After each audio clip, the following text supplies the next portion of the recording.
Okay, welcome to the TLGS 2022 conference. My name is Wendy Doucette from East Tennessee State University. I'll be collecting questions in the chat for this session, which is called Preparing for Tenure and Promotion, Advice from Some Survivors. Ladies. Thank you, Wendy. While I'm introducing us, Danielle is putting a link to a very brief poll into the chat so that we can learn a little bit about you guys, what the situation is at your institution, and how that might differ from ours.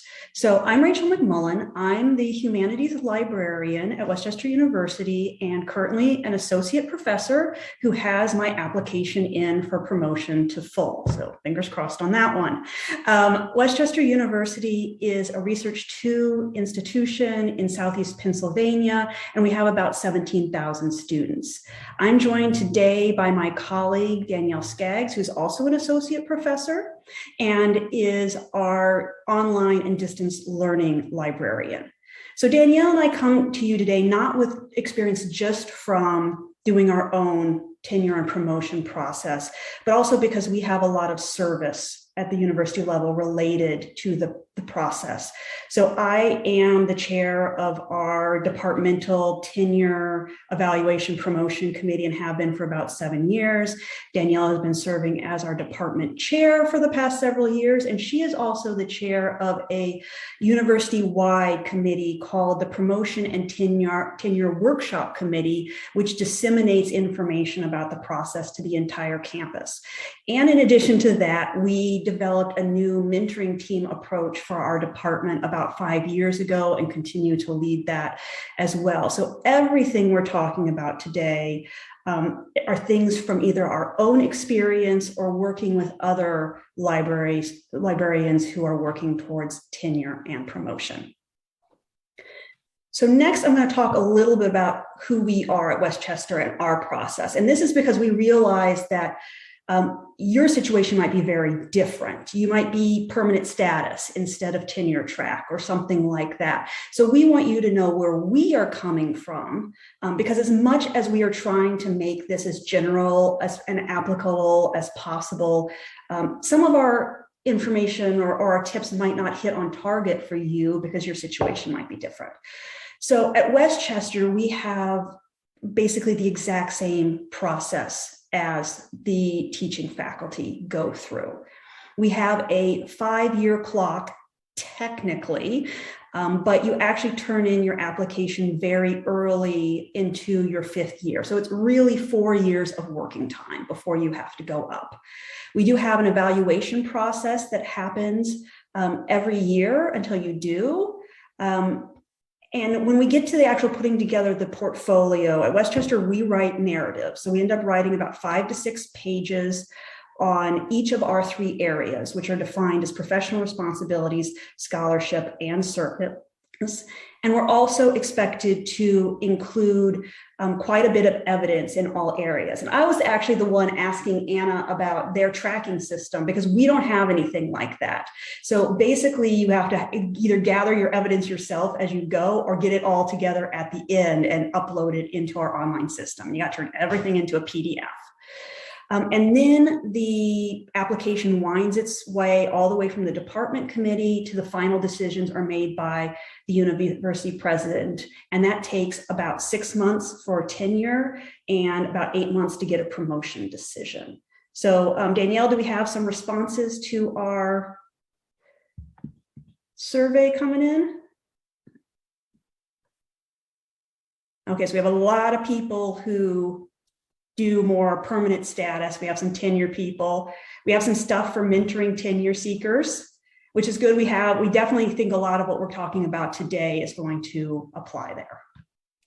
Okay, and let's go to the next one. Some trying.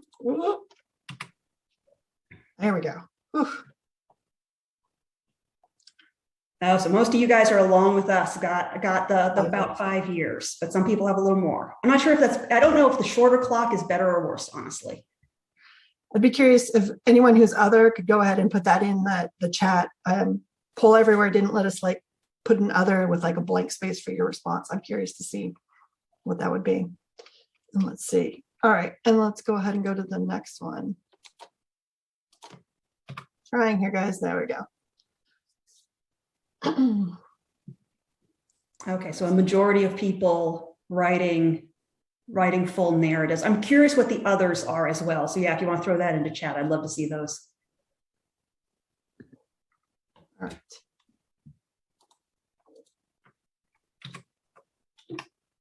Okay, so my first topic is going to be thoughts for getting started in the process. The first thing that Danielle and I suggest is gathering and reviewing all relevant documents ASAP. Because you do not want any unpleasant surprises popping up in years 3, 4, 5, whatever, of things you didn't realize that you needed to do or were rules.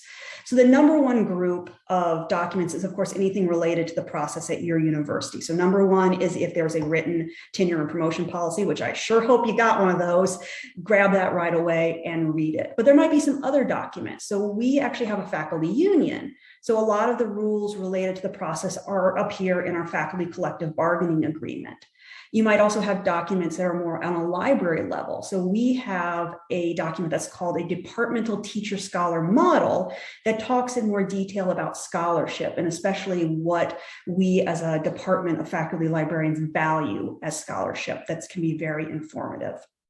And what you are really looking for from all of these documents at the beginning are those rules, the standards, the regulations that you might need to know about.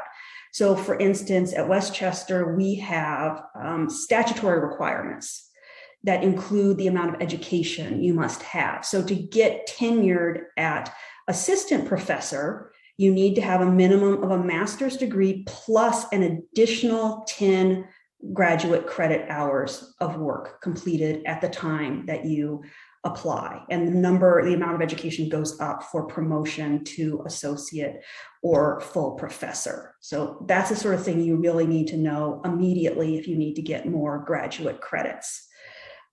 Our documents also have these sort of general paragraph blurbs that sort of define what work is supposed to look like at each different rank level that are really helpful if you're thinking about promotion to the next rank. Some of you might have more specific benchmarks provided for you for either scholarship or service in terms of what types are acceptable, how much you're supposed to do. So you want to have that all up front. Also pay really specific attention to any clues they give you about how you're really being evaluated. So at Westchester, I also already mentioned we have those 3 parts: professional, scholarship, and service. There are actually percentages assigned to those. So when they are evaluating us, they're basically saying your professional job is 50% of your job, scholarship is 35%, and your service is 15%. And knowing things like that can influence decisions that you make in your planning and trying to keep things sort of balanced and in sync as you go along. The second set of documents we suggest you grab right away are anything university library mission statements, goals, strat plans, all of that, and take a look at it. And the reason we suggest that is for most of us, going up for tenure and promotion is not just providing a list of all the awesome stuff that you've done, but it's justifying it. It's saying how it's relevant, how it was impactful, and being able to tie your work to either your library strategic plan, your university strategic plan, can be really useful in making that. So you want to know what's in there from the beginning. My second tip is, I wish I hadn't used the word mentor here because it's more like an advisor. Some of you might be lucky enough that you have a mentoring program or you've been assigned a mentor, and that's fantastic. But ask yourself, does my mentor have recent knowledge of the process at my university? If it has been 10 years or more since they got permanent status, tenure, promotion, or whatever, their knowledge and their advice might be a little out of date. So make sure there's somebody that you know who is on top of the process as it currently is, someone who went up really recently, someone maybe who's involved in the evaluation or tenure process, and identify them as someone you can ask questions of specifically. The next thing is start a habit of saving evidence from the very beginning. I tend to think of it as being an evidence mindset. So find out how much evidence you're expected to provide. And then as you're going through, no matter what you're working on, regular job duties, scholarship, service, it should always be in the back of your mind. If I have to provide documentation of this work, what am I going to use? And then you grab it and you squirrel it away so that you have it later. And Danielle will talk in a couple of minutes more about organizing this sort of material if you don't have an online system for doing it. But at the beginning, you just need to start doing it. And my final tip is make yourself a timeline. And I have an example on the next slide. I actually make a timeline for all of our tenure track faculty because I wish someone had made one for me. If no one makes you one, make one for yourself. So this is the one I make, and you can sort of see, it just gives an overview of our whole evaluation process so they can see like how each year works out for them date-wise. And then it goes in, like it includes like the exact date that they need to have their application in for tenure and promotion. And then also includes everything that sort of follows after that. It actually goes on to a second page, but I just threw one of them in here. And again, I think having this sort of snapshot overview of what your process looks like will really help you when you get into that organization and planning. So now I'm going to turn it over to Danielle to talk about that or add anything to getting started that I missed. I would just say this timeline is especially helpful because there's a big Excel doc that like covers all evaluation schedules for faculty on campus. And people always email me all the time because they're really confused by it. So having something that's specific for yourself is very helpful. So I'm glad Rachel does that for our folks. And let's see, so organizing your evidence. If you don't have a convenient online system that gathers it for you, this is the first kind of steps you're going to be taking is organizing your evidence and kind of gathering a concrete timeline for yourself beyond the action in terms of planning what activities you're going to take on is mostly what I'm going to talk about right in this section. And the first thing, of course, is knowing how you're going to be turning in your materials. So if anyone, I'm curious if anyone is still doing paper. When I started at Westchester, we were still doing paper binders, but we were also online as well. And if you're going in an online system, I guess just make sure you know what it accepts. Our system, which is called OnBase, is pretty much PDF only. It will take nothing else. So just know, and that's so you can collect your evidence in the appropriate format, mostly because to me, I'm like, make sure you take the time to convert it to whatever it needs to be now. So you're not doing it at the end. Because I feel like there's a lot of stress at the end. And a lot of our advice today is going to be like things you can do to minimize the stress at the end by preparing ahead of time. And when you're collecting your evidence, it doesn't need to be super organized, but we do recommend like putting together some folders to collect your evidence, whether that's actual physical folders or just on your computer. And for our folks, we recommend organizing it by how the categories they're going to be evaluated on. Since we do write separate narratives for each particular category, it's helpful to have your evidence saved by our categories are professional responsibilities, scholarship, and service.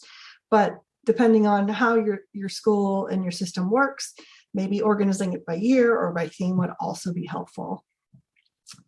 And then Rachel already mentioned, but I want to reiterate, adding as you go. So when you get that conference acceptance or you get a lovely email of thank you from a faculty member, just go ahead and convert it and pop it into one of your files. I did bring up though, like sometimes you'll get lovely emails from students and you may want to save those. I do recommend checking with your institution to see how much they value those. This just came up in my work on the promotion and tenure workshop committee. Our campus body that makes a decision for tenure and promotion, they pretty much are like, everyone gets thank you emails from students. We don't really value that unless it's linked to a concrete action. So if you get they say, so if you get an email from a student saying, hey, thanks so much, I got that internship based on what you did, or I published a paper based on what you did, they want those emails, not just the general, your class was lovely, I loved you, it was wonderful. They don't want those. And just to know if there's anything like that at your institution is helpful, so that you're not collecting a ton of evidence that you can't use later on. But that may just be us. I don't know. And then, so most of us are going to have some sort of, and may have an annual evaluation of some sort, or maybe we're writing an annual review, an annual report each year. And I think it's really important to use that as a time to go through your evidence and make sure that you are collecting things. So you're going in and making sure you have all that information. So what are you talking about that you don't have evidence already put together is very helpful too when you're going through that process. So if you can go in and see, make sure you've got any appropriate emails saved, do that. And then if you're finding things that there isn't a handy dandy email for, or some report, like I was in charge of our website redesign. So I took handy like before and after pictures of the website because it was pretty significantly different. Or if you've updated a LibGuide, like doing a screenshot of those can also be helpful, because at least at our institution, they're like pretty evidence heavy. They want you to have something to support most things that you're working on. And if you go in and think about it each year, it's more helpful to put together and grab that evidence, especially before things change. Because if you're waiting till 5 years in, trying to find some sort of evidence back from the beginning may be difficult at that point. And overall, you'll notice we're mostly suggesting that you collect more than you need, because it's much, much easier at the end to just weed out the less important things than to go back and try and find that one email that was talking about something specific. Because I don't know about you, but I find Outlook's like searchability to be really, really poor. So I try and save everything at the beginning and not at the end.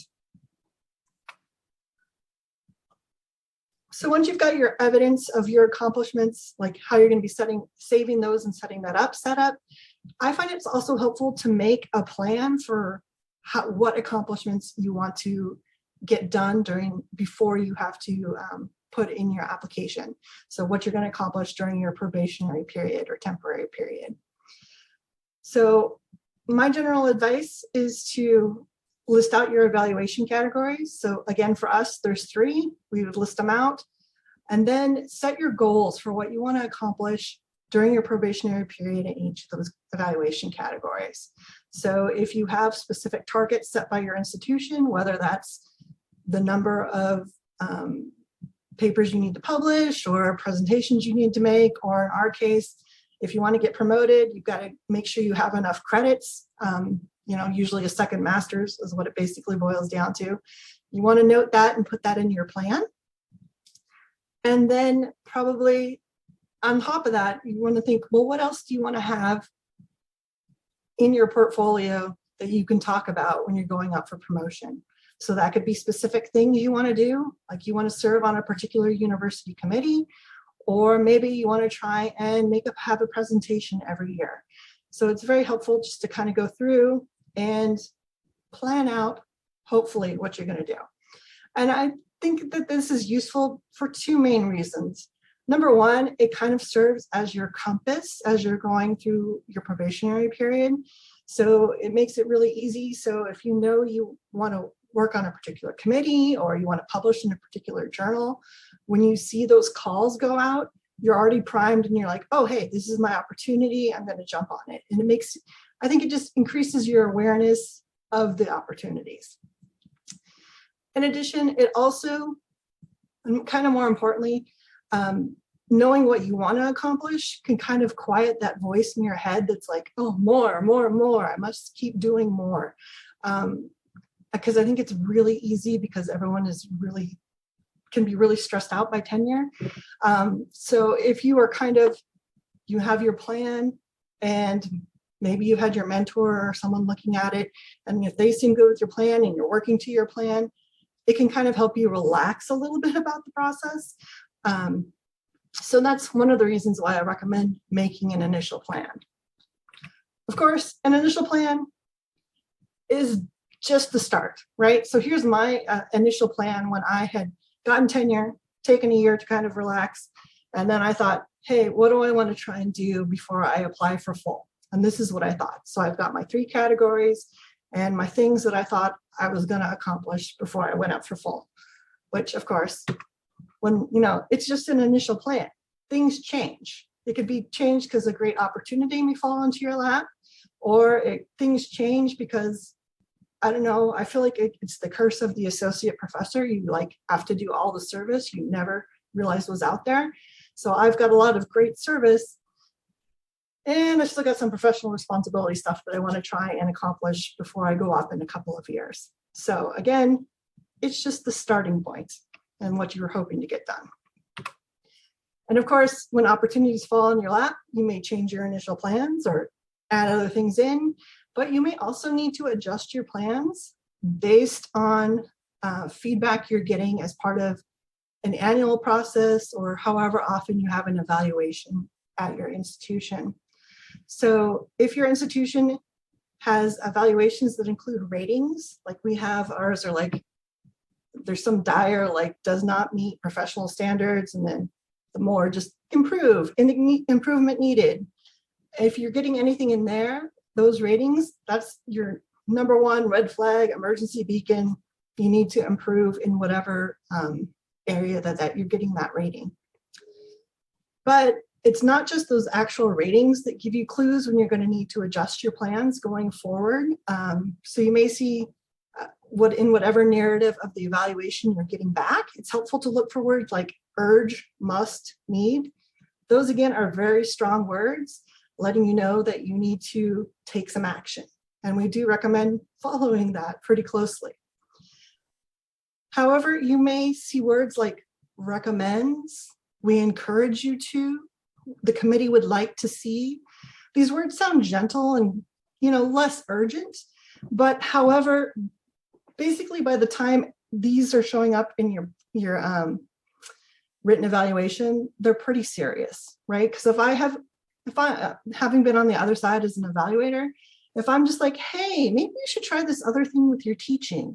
If it's just like a suggestion, I'm probably just going to tell you in person.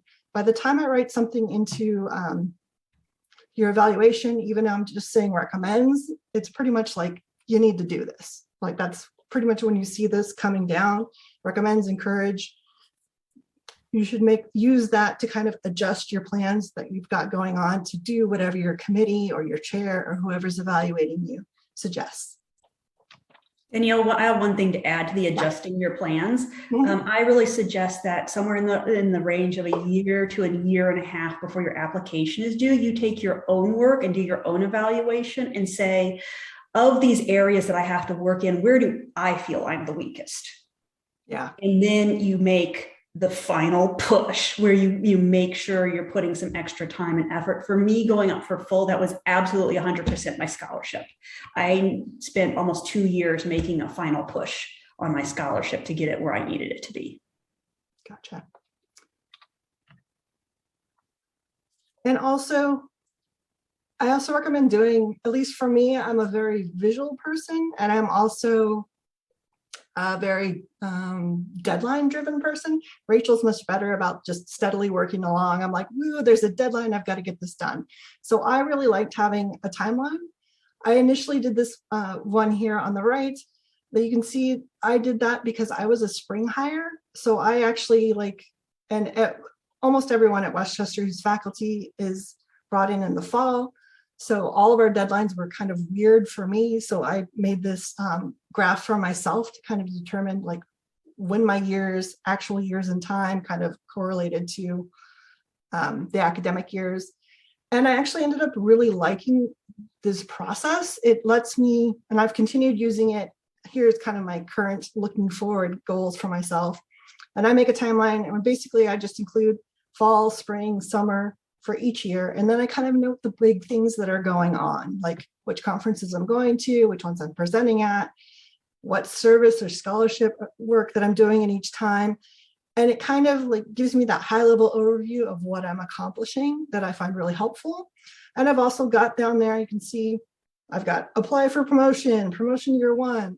It's like that extra little fire under my, I don't know what you call it, the fire under myself to get me going and working a little bit harder, because I know that this self-imposed deadline is kind of coming up sooner. So I do recommend, if you are also a visual or perhaps deadline-driven person, to try this action out as well. Yeah, Rachel does lists instead of doing my graphs. If a list system would work better for you.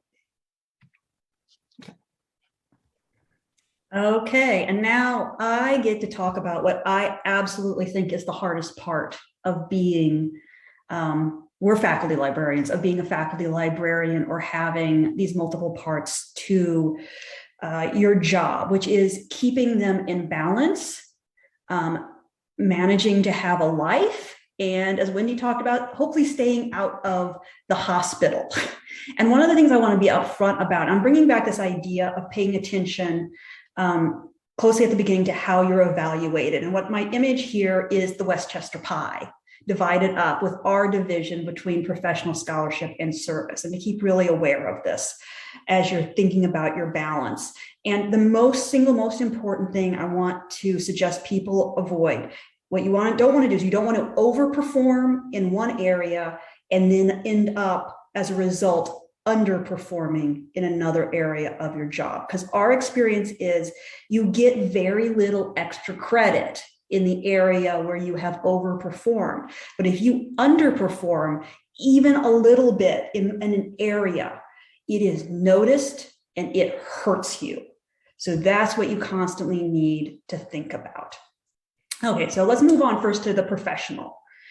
And professional, this is where we really have to be incredibly strategic. And I know this is hardest for librarians that we have join us who are either, this is sort of their first professional job, or especially if they have been librarians for a while, but this is their first job where they have expectations of scholarship and service. And they tend to, it's too easy for them to let their professional duties eat all their time up. And we could all do this. Every one of us could do this. So being able to cut back what you are doing on your professional thing is absolutely key. And I will admit, I struggle with this because sometimes I feel that being a faculty librarian means that I am not as good at my core job as I would like to be. And it's something over time that I've just had to let go of a good deal. So here's a few ideas. What to prioritize. So absolutely, I don't need to elaborate on this. If your supervisor told you to do it, you've got to do it. Moving on, you don't have a choice in that one. Second, remember I said pull those library and university strategic plans and the mission statements.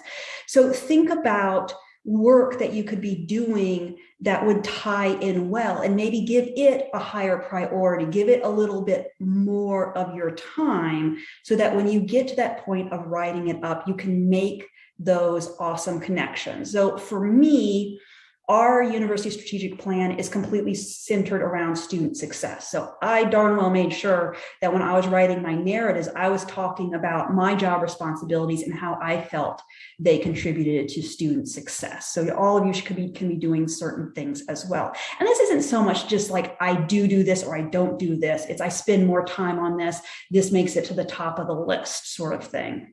The second thing I suggest is really pay attention to work that can lead to scholarship, especially if that is a big part of your responsibilities like it is for us, 35%. So for example, I have a few different ideas, and maybe one's like sort of a quirky little thing that I could do. And I think, well, maybe that would make a good presentation at a conference just like this in 2 years' time. So maybe that gets a little higher priority. Or I have a project that I know I need to do, and I think about it, and I thought, if I just twisted things a little bit, I could gather some data related to that. And then maybe I could write a scholarly journal article about that at the end. We find that the librarians who are the very most successful are the ones who over time really get to this point where their professional duties lead really directly to their scholarship. And then the scholarship comes back and feeds their professional responsibilities. It's that sort of synergy. And Dan, I have one more thing before you forward on the next slide, because I see you're ready to go. The last thing I wanted to do is give an example of something that I had to drop or de-emphasize because that's the real downside of it. So for me, it has been collection development that I can't spend as much time as I would like on, especially weeding. I love weeding. and my collections really need it. But I've been at Westchester at this point for almost 15 years, and I still have not managed to review all of my physical collections. And it's a little embarrassing to say that to a group of colleagues. But if I look at it on my priority list, has my dean ever told me that I need to weed my collections? Nope. Is it work that can really tie into my library strategic plan or my university strategic plan, or I can easily talk about how it contributes to student success? It's a stretch. Am I doing something groundbreaking in my weeding that would make awesome scholarship? Nope. So it's something that I do at the end of the semester when and as I have time, but it has never been able to be a priority for me. So all of you might have to identify stuff like that you would like to be doing that you maybe have to let go. Okay, anything to add, Danielle? I just put in the chat, but our university kind of strongly emphasizes the teacher scholar model. So having our professional responsibilities lead to scholarship and kind of vice versa is something that's very understandable across campus. So it helps too. Yeah, that plays it up for us as well. Okay, scholarship. The best bit of advice I've ever gotten actually came from Danielle. So I do not do this, and it is do not tell yourself no. So what do I mean by this? So a call for proposals has come out. And you look and you think, oh, I have this project. Maybe I could submit it. And then you start with the buts. I don't know. I'm not sure that it exactly matches the theme of the conference. Or, but I'm not very far into it. Maybe I should just wait until next year till I have the whole thing done. But it's only 2 days until the proposals are due, and I don't have time to do something that's really polished. So I'm not going to do it. Don't do that to yourself. You should always put your scholarship, your ideas out there. And if the organizer of whatever it is doesn't choose you, make them tell you no. And the reason for this is a fair amount of time, the answer from them is actually going to be yes. And you are stopping yourself from having this scholarship with your own doubts. So throw away the self-doubts, just keep throwing it out there. And the second one, I think someone already had something in the chat about this. Yeah, reuse and multiple reuse of the project. Also get multiple products out of each scholarly idea and really turn them into themes. And I was really bad at this myself early on in my career, and I've learned to do it much better. So, you had a project and you wrote a little blog post about it. You should immediately be thinking, can I turn that into a conference presentation? If you've had a conference presentation on something, think, can I extend this project, add some research? Can I turn this into a book chapter or a scholarly journal article? Can I start with a grant, do the project, and then have some additional scholarship after that? That's my very favorite. And you know that Danielle and I have already had the conversation of where we can take our expertise related to this from this venue and do something else with it as well. And again, this is the sort of thing that absolutely saves time. Another favorite tip of ours is we live for the calls for proposals for either book chapters or articles for special issues of journals. Why do we love them so much? One, writing a scholarly journal article is incredibly scary because you put so much work into it, right? And then you might throw it out there and it doesn't even get accepted. And you feel like that's really scary. So if you get that nod ahead of time that you've been accepted for the journal or the call for or the chapter, it's so comforting because somebody else has already told you they think it's a good idea. And so that sort of is very motivational. Also, that same person is giving you an external deadline that now you must work toward and fulfill that. So if you're a deadline driven person, like Danielle admits that she is, that's very valuable as well. So it's a 2-for-1.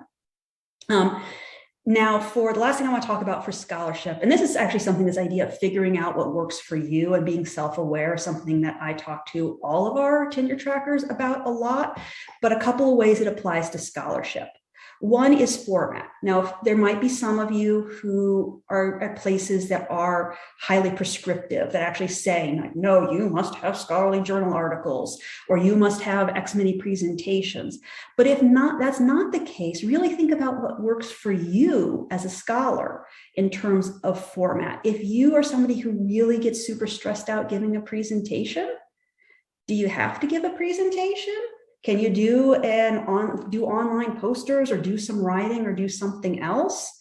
And for me, I actually like writing, but I kind of hate that super formal scholarly journal article style of writing. I can make myself do it. But when I realized that my writing was much better suited to books, book chapters, grant writing, I became a lot more productive because it was easier and more fun for me. And then the last one is figure out what works for you in time management. And this comes directly from advice that I have seen multiple times that goes like this. In order to be a successful writer/scholar, you absolutely must set aside X amount of time, either on a daily or weekly basis, so that you're consistently working on your writing/scholarship and can be successful. And you know what? That advice has never, ever worked for me. It doesn't work for the flow of my job and the academic year, and it doesn't work for how I think. So I figured out over time that I work best on scholarship in an intensive little spurts of like 1 or 2 days for like a conference presentation, or 1 or 2 weeks for like a book chapter or something like that. And if you figure out what works for you, then you can build that sort of into your planning, and some of the ways that Danielle was talking about. You can build it into your schedule, and it doesn't have to look like what somebody else is doing. Okay, and service. My first advice is very similar to what I started with on professional, and that's don't overdo your service. Librarianship is very much a service-oriented profession, and many of us love service. I'm addicted to university level committees. I really love serving on them. But let's go back to my Westchester pie that I showed a while ago. If you're like us, service might not be a huge part of your job. So I said ours is 15%. This really has implications for us, especially when we go up for promotion. So when we go up for promotion, the University Tenure and Promotion Committee actually scores applicants out of 100 points, and you need to get 85 points or more to get promoted. This is all in our policy, which is nice to know. The most points you can get for scholarship is 15 points. So I could be president of ACRL National. That's never going to happen, but I could still not get more than 15 points when going up for promotion. So you got to keep this under control a little bit as well. One of the things I advise all of our tenure trackers to do is to think in terms of trying to have at least 1 or 2 signature service contributions. And what I mean by that is, one, it's either something where you've had a leadership role. So there's a great opportunity for me to give a shout out to Wendy for all of her leadership and work put into developing this conference. Or it could be something where maybe you weren't a leader, but you still have significant and documentable contributions. And because we're in a situation where we write longer narratives, I always tell our tenure trackers, think about it being something where you could easily write 2 or 3 full paragraphs about this in your service narrative. And I just really think having a couple of things that you can talk about a lot and maybe show leadership and things is much more impressive than if you have like that long list of like things that committees you've been on, but you don't have much to say for any one of them in particular. And I often call these, I call them like the show up and talk committees, where basically your only job is you show up at the meeting and you contribute and then you walk away and you don't have to do anything else because the chair or whatever is doing everything. And my final tip for service and keeping the balance, I wrote this as service can also lead to scholarship. But I think it's more like look for opportunities for synergy between your service and both your professional and your scholarship. Because, for instance, our special collections librarian, some of his service is serving on the board of directors of a local museum. And because he's a special collections librarian, that works for him super well. For Danielle and I, we're pointing out that we are here today primarily talking to you and turning this into our scholarship because these are our university level service things that we are already doing. And that actually made it fairly easy for us to have a lot to talk about today. So again, look for those opportunities to connect all of the various parts together. So were there any questions coming in? Nope, we're good. Okay. Comments, lots of comments, but no questions. Okay. So I think I just have my final advice coming up. And this is advice that I got from a senior full professor back when I was tenure track, and someone outside the department, actually an English professor. No one can do outstanding work in all three areas at the same time. And then he followed it up to say, you can do outstanding work in all areas over time. And that's the difference. So assuming that it depends on how it works for various people as well, but the assumption is for us, you need to show that you're doing great work in all three areas over those 5 years. We don't actually put things in chronological order like ever, so they don't see that. So if you have one year where you do a big professional project, and then maybe the next year you can try to get several publications out related to that or presentations, it can flow over time. If you try to do it all outstandingly all the time, every semester, every year, all you're going to do is give yourself a really horrible case of burnout. So that's what I have for the balance. All right. So you make it to the end of your probationary period, your 3 or your 5 years, and you're going to go ahead and put together your application. So in terms of the actual application itself, we really recommend that you go to whatever your university offers you. So we do workshops. I know I had at my former institution, they did example applications. Take advantage of whatever your university is giving you, because of course it's going to be very specific to your requirements. But we do have some general advice for writing narratives or any other written bits you get to turn in with your application. Number one was thinking about who is your audience, right? So probably all of your intermediate evaluations before you've gone up for the final one is coming from someone in the library, and they know library jargon. But when you're going up for your final application in tenure and promotion, maybe for permanent status too, you need to know who else is it going to. So ours goes to our campus committee, and it's helpful to know who makes that up. And again, I was joking with Rachel, it's like, it's not going out and you're not stalking these people and finding out who they are and everything about them. That's not what I'm recommending. I'm recommending knowing that like our campus committee is made up with 2 people from every college, 2 representatives from every college on campus, as well as a non-classroom member. So, we always recommend to our folks, make sure you're watching all of your acronyms. Like, I feel like every discipline has like all their favorite acronyms, but it's helpful to really spell them out, which can sometimes be a challenge. You're like, oh gosh, what is the actual terms for it, right? But make sure you're spelling out the Association of College and Research Libraries and not just ACRL when you're writing things. So that's really helpful. And it's also thinking about the jargon you're using. So we talk about leading and reference and all these things that make perfect sense to us, but make sure you're explaining that so a layperson can understand. Layperson, academic, whatever, put it in the terminology, hopefully they'll understand what you're talking about. And that also plays into explaining the significance of any journals that the journals you're publishing in. So if you're publishing in college and research libraries, like say that's really important because it's, goes out to all academic librarians who are part of that association. Talk about your awards, your committees. Why are they important? Basically, you're not assuming you have to assume they don't know anything about what you've done, because they probably don't. and putting that into terms is helpful.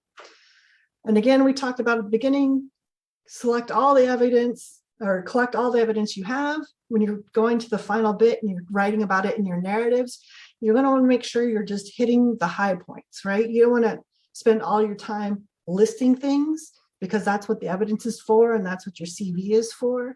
You're going to want to really talk about the most important stuff and put that into your narrative and your written information. And the other important thing is to think about this as your chance to tell your story, right? So you're going to say what you've accomplished in that time. You're highlighting your growth, because it's basically that probationary period or that temporary period is really your chance where you're going to be like, look what I've done while I'm here. And you're going to tell that to these folks. And it's really important, and I highlighted it here, is to showcase your strengths. I know a lot of us are really hesitant to kind of like praise ourselves or toot our own horn, say, oh my gosh, I did this wonderful thing. But this is really the one place where you want to make sure you are really saying, if it's impressive, tell people, because they won't know. And this is you're trying to make your best case and really sell people on, like, you need to keep me, you need to promote me. So you really want to talk about it in your narratives or any other written information. And Danielle, should I add how I did this? Sure. So I had an idea. This was hard for me as well. And in a few places, what I did to sort of make myself toot my own horn is I picked a few places where I spoke about my work in terms of, I am really proud of this. Like this, here is some work that I did, and I am really proud of this work for the following reasons. And that made it feel very personal to me rather than sort of boasting about it. And that sort of helped me over that hump. I think I definitely did that both in my service narrative and my scholarship narrative. Yeah. And the other part, though, is if you have anything that you think could be considered a weakness, whether that's maybe you do student evaluations and there were some strange comments, or just anything that's gone on. COVID, like that's a big one for the last couple of years for folks, is if something's, changed because of COVID, make sure you write about it. Tell people why. Mostly because, folks are probably I think everyone always hopes like, oh, no one will ever notice this if I talk about all the other, the positive things that are going on with me. But you're always going to have someone who's going to notice the weakness. And it's really helpful to provide your own answer for why it's there, rather than letting them draw their own conclusions on why this was particularly weak. And last bit of advice for this, kind of our last wrapping it up, is to incorporate the language from your rank criteria if you can. Basically, you're kind of connecting the dots, trying to make it as clear as possible to these people that you've met the requirements and you should be considered. So for example, we have rank criteria for assistant, associate, and full. And in the policy, here's the section for associates on scholarship. And one of the big key things on it is it talks about an established presence within their discipline. So in my narrative, kind of wrapping up my scholarly narrative, I put in, I also believe I have established a presence within the discipline since I was asked to serve as both a peer reviewer and an external reviewer, right? So I'd already kind of talked about everything I did. Now I'm just kind of wrapping everything up and pointing back to the criteria. And again, so going forward for me to full, I know one of the big things for them for service is that they talk about for full professors in service, they want that you've taken a leadership role in a campus community and campus service. So I'm like, great, I've already got that check. I'm going to make sure I talk about that explicitly when I'm going forward for full. Danielle, I also really recommend doing the same thing with taking stuff from like the mission statements, the university, whatever strategic plan, absolutely mirror little phrases from the language there as well. And Stacy asked, would we also acknowledge changes within the department, leadership, et cetera, that impacted goals and what librarians were allowed to do for outreach instruction? Yes, totally. If it affected what you did and you think maybe your amount of outreach or instruction went down, and definitely explain. So you don't want people to think like, oh, they just slacked off. You're going to be like, no, things changed. This is why I couldn't do it. So I did a ton of that in my most recent service narrative because we'd had a huge turnover with retirements in our library. We got a new dean, a new associate dean, and we've hired 9 tenure track librarians in like the last 4 years. So we're busy. Yeah. But yeah, I mean, you don't want to go into the mud and spread the gossip, but you're just going to be like, hey, things changed and it came down from above and this is why. So yeah. All right. Which is a good time because we're like at any other questions, you guys. We kind of cheated and answered them as we went. And if there's not any questions, we do have one more slide, which is specific to tips for people who are already tenured and might be mentoring others. So we can slide that in. But we'll give a sec. We'll give a second to see if there's any questions. Okay. Excellent. I'm glad people are excited by this because I was like, we're treating you like you're our tenure trackers. How did we go about becoming a peer reviewer and a journal editor? So one of my peer review opportunities, they actually asked me because I had published something similar in a conference paper in the distance learning services thing. So I got pushed. But then other than that, it really is just ask to become a peer reviewer. Sometimes you'll see actual calls when people need peer reviewers out there. But I think I became a peer reviewer for something else because I just asked. I was like, hey, do you need peer reviewers? And they're like, great. In terms of journal editor, that I saw a specific call. They do come out pretty rarely, but keep an eye out. And I think some of them, it may be easier to get in as an editorial board member, and they do put calls out for that. And then eventually it can transition into journal editor. Do you have any specific suggestions, Rachel, for that? No, I don't. But someone had a suggestion Stacy had a suggestion in the chat box for registering on Publons. Publon, how you say it? I'm horrible at Yeah, it's probably Publons. I always go short. Yeah, I read so much more than I say things aloud, so I'm always like horrible pronunciation. But yeah, watching calls for publication or anything like that, generally calls go out. Let's see. Let's see. So here we have do you want to do this or shall I, Rachel? I'll do it. I love talking. So we put tack these at the end because we thought we might have some people here who were already tenured, already promoted, and looking to support their colleagues. So how can you help? So help them make or check that timeline if somebody's not making a timeline for them. Having a second set of eyes on that, especially when it involves the date your tenure application is due, is really important. Maybe you have an official mentoring program in your place. If not, step up and offer some tenure and promotion mentoring. So we've done everything you see here. We've done stuff on scholarship. Danielle did one that was specific to tips for organizing and polishing up your CV, especially if you didn't have a CV before. Maybe you had a resume that really went over well. A big one is to help tenure trackers navigate the service opportunities that are out there. So if you can identify something like this was a really good one where you have an opportunity to do some substantial work that you could write about versus this one took a lot of time, but it was all really very much busy work. So I wouldn't recommend that one. Or for me, I actually, there was a campus committee that I really, really loved being on, but I went off of it the last round because I really thought that one of our tenure trackers deserved to have that opportunity to have that service as part of their record. And then absolutely look for chances to collaborate on scholarship. We all know that scholarship is scary. I don't know if any of you don't find scholarship scary, then I don't know what to say about that. But especially if you're a new tenure track librarian and haven't had that before, and just being there and saying, oh, you want to do a talk together, you want to write something up together, and helping them navigate that process and teach them things like someone earlier mentioned that they didn't know that you aren't supposed to put the name of your university in the call in your abstract when you're applying, to give them that sort of basic information.